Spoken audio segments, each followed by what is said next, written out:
Venezuelans are planning to defy a government ban on public demonstrations and risk deadly repression with marches across the country to protest against a vote Sunday that opposition forces say will mark the end of democracy. At least 4 people have been killed this week since the opposition called a 2-day strike, adding to the toll of more than 100 dead in a wave of unrest which began in April. The government's ban on protests, and the opposition's defiance, only heightened the risk of further violence, as more than 370,000 troops were sent out across the country. Venezuela to vote amid crisis. All you need to know. Read more. As they increase their repression, we will increase our resistance in the streets. We will exercise our right to protest every day until it is no longer necessary, said Josefina Alvarez, a 46-year-old cashier at a pharmacy in Caracas. The protests came 2 days before the controversial vote called by the government of President Nicolas Maduro to elect a 545-member Constituent Assembly that will have the power to rewrite the Constitution and dissolve state institutions.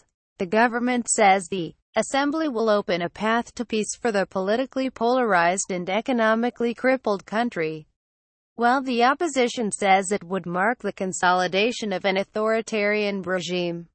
Julio Borges, the head of the opposition-led National Assembly, said Maduro's Constituent Assembly is an attempt to dissolve the country's democracy.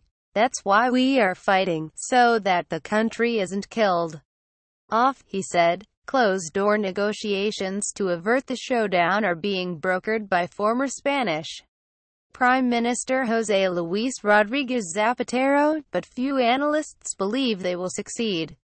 Backing down now would make Maduro look very weak among the government-allied elites and the military, said Jason Marchek, of the Atlantic Council's Latin America Center. Luis Flores, a taxi driver in Caracas, also said he had no faith in a last-minute agreement.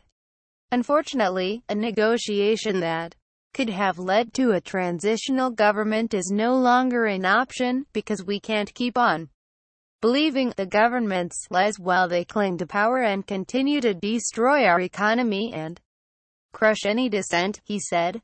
Meanwhile, international pressure continued to mount against Maduro as Delta joined Avianca in suspending flights in and out of the country, and the U.S. State Department ordered the families of its embassy staff to leave Venezuela. The U.S. has threatened unspecified sanctions if the vote goes ahead.